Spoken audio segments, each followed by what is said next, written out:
ओम श्री गणेशाय नमः। जय श्री राधे कृष्ण। आप सभी का आपके अपने YouTube channel VK Mishra present में बहुत बहुत स्वागत है। आइए सुनते हैं वैशाख मास महात्म्य कथा में पहले अध्याय की कथा। हिंदू धर्म में वैशाख महीने का, माघ महीने का और कार्तिक महीने का बड़ा ही विशेष महत्व माना गया है। इन महीनों में गंगा स्नान करना, भगवान विष्णु का पूजन करना, दान पुण्यों के कार्य करने का अनंत फल माना गया है। इससे सभी प्रकार के पाप और ताप नष्ट होते हैं, भगवान विष्णु की विशेष कृपा प्राप्त होती है। तो आइए सुनते हैं वैशाख मास महात्म्य कथा में पहले अध्याय की कथा। तो बोलिए प्रेम से भगवान विष्णु की जय, माता लक्ष्मी की जय, भगवान श्री कृष्ण की जय, सर्व देवी देवता की जय। नारायणं नमस्कृत्य नरं चैव नरोत्तमं देवीं सरस्वती व्यासं यतो जयमुदीरयेत्। सूत उवाच। परम पुरुष नारायण को नमस्कार कर तथा प्रकाश स्वरूपा देवी सरस्वती एवं श्री व्यास जी को नमस्कार करके जय शब्द का उच्चारण करे। श्री सूत जी कहते हैं कि परमेष्ठी ब्रह्मा जी के पुत्र महामुनि नारद जी से राजा अम्बरीश ने पुनः परम पवित्र वैशाख महात्म्य पूछा। राजा अम्बरीश ने कहा कि हे अनघ ब्राह्मण, अब मैंने आपके द्वारा वर्णन किए गए सभी मासों के श्रेष्ठ महात्म्य सुने तो निश्चय हुआ कि वैशाख मास सभी मासों में श्रेष्ठ मास है। इसलिए उस मास का महात्म्य विस्तार पूर्वक सुनने के लिए मेरे हृदय में बड़ी उत्सुकता है। हे ब्राह्मण, यह मास कैसे भगवान विष्णु का परम प्रिय है तथा परम प्रभु के अत्यंत प्रिय, इस मास में भगवत प्रिय धर्म कौन से हैं?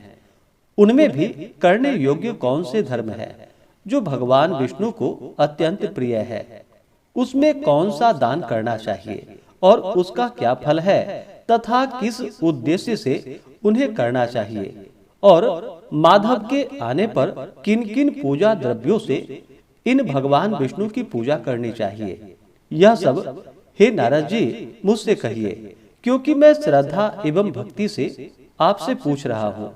श्री नारद जी बोले, पहले किसी समय मैंने श्री ब्रह्मा जी से पूछा था, तब उन्होंने पहले परमपिता परमेश्वर द्वारा लक्ष्मी के लिए कहे गए सनातन मास धर्मों को कहा। उसके बाद सभी मासों में कार्तिक, माघ एवं वैशाख को प्रधानता विशेष माना तथा उनमें भी वैशाख मास को सबसे उत्तम बतलाया। यह परम पवित्र वैशाख मास सभी जीवों को माता के समान अभिलषित फल को देने वाला है, और दान, यज्ञ, व्रत एवं स्नान किए जाए तो इसके द्वारा सभी पापों का नाश होता है।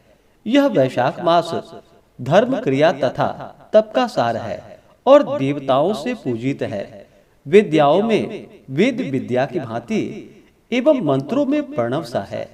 वृक्षों में कल्प वृक्ष एवं गौओं में कामधेनु के तुल्य है। सभी सर्पों में शेषनाग के समान एवं पक्षियों में गरुड़ जैसा है। देवताओं में तो विष्णु के समान एवं वर्णों में ब्राह्मण सा। प्रिय वस्तुओं में प्राण की तरह, सुहृदों में अपनी स्त्री की तरह है। नदियों में गंगा सा और तेजों में सूर्य सा। अस्त्र शस्त्रों में सुदर्शन चक्र जैसा एवं धातुओं में स्वर्ण जैसा है। वैष्णवों में जैसे शंकर भगवान, रत्नों में जैसे कौस्तुभ मणि, उसी प्रकार धर्म के हेतु सभी मासों में वैशाख मास है। जगत में भगवान विष्णु की प्रीति के सहायक इसके समान कोई नहीं है। जो मनुष्य मेष संक्रांति में प्रातः अरुणोदय काल में वैशाख स्नान में लगा रहता है, अर्थात जो वैशाख मास में प्रतिदिन प्रातः सूर्योदय से पूर्व स्नान करता है, उस पुरुष पर लक्ष्मी सहित भगवान विष्णु पूर्ण प्रसन्न रहते हैं। जिस प्रकार जीवों को प्रसन्नता एवं संतुष्टि अन्न से होती है, उसी प्रकार यह सुनिश्चित है कि वैशाख स्नान से भगवान विष्णु तृप्त होते हैं। वैशाख स्नान में लगे रहने वाले मनुष्यों को देखकर विष्णु भगवान परम प्रसन्न होते हैं। केवल वैशाख स्नान मात्र से ही मनुष्य सभी पापों से छुटकारा पाकर विष्णु लोक में पूजा प्राप्त करता है। मेष राशिस्थ सूर्य काल में प्रातः एक बार भी स्नान कर अपना नृत्य कर्म करने वाला पुरुष सभी पापों से छुटकारा पाकर भगवान विष्णु के सायुज्य पद को प्राप्त करता है। और वैशाख मास में स्नान के लिए यदि एक पग भी दे दे तो निश्चय है कि वह 10,000 अश्वमेध यज्ञों का फल पाता है। अथवा जो एकाग्र चित्त होकर वैशाख स्नान के लिए संकल्प मात्र भी कर लेता है तो इसमें संदेह नहीं कि वह भी 100 यज्ञों का फल पाता है। और जो मेषगत सूर्य काल में एक धनुष के प्रमाण तक भी स्नान की कामना से चले जाए तो सभी सांसारिक बंधनों से छुटकारा पाकर भगवान विष्णु के सायुज्य पद को प्राप्त करता है। ब्राह्मणों के अंतर्गत तीनों लोकों में जो तीर्थ है, हे राजन, वे सभी 12 के थोड़े जल में भी आ जाते हैं। अपने किए हुए पाप यमराज के शासन में तभी तक गरज पाते हैं जब तक कि प्राणी वैशाख मास में जल स्नान नहीं करता। हे राजन, वैशाख मास में सभी तीर्थों के अधिदेवता बाहर के जल में आश्रय लेकर वही प्रस्तुत रहते हैं। सूर्योदय से लेकर 6 घड़ी तक भगवान विष्णु की आज्ञा से मनुष्यों के हित के लिए रहते हैं। तब तक जो मनुष्य नहीं आते उन्हें कठिन श्राप देकर अपने अपने स्थान पर चले जाते हैं। अतः हे राजन, वैशाख मास में स्नान अच्छी प्रकार से अवश्य करनी चाहिए। इस प्रकार से श्री स्कंद पुराण में वैशाख मास महात्म्य कथा में नारद एवं अम्बरीश के संवाद में स्नान प्रशंसा नामक पहला अध्याय पूर्ण हुआ। तो बोलिए प्रेम से भगवान विष्णु की जय। अब सुनते हैं भगवान विष्णु की आरती। तो बोलिए प्रेम से भगवान विष्णु की जय। ओम जय जगदीश हरे स्वामी, जय जगदीश हरे। भक्त जनों के संकट, दास जनों के संकट क्षण में दूर करे। ओम जय जगदीश हरे। जो ध्यावे फल पावे, दुख बिन से मन का स्वामी, दुख बिन से मन का। सुख संपत्ति घर आवे, सुख संपत्ति घर आवे। कष्ट मिटे तन का। ओम जय जगदीश हरे। मात पिता तुम मेरे, शरण गहूँ मैं किसकी स्वामी, शरण गहूँ मैं किसकी।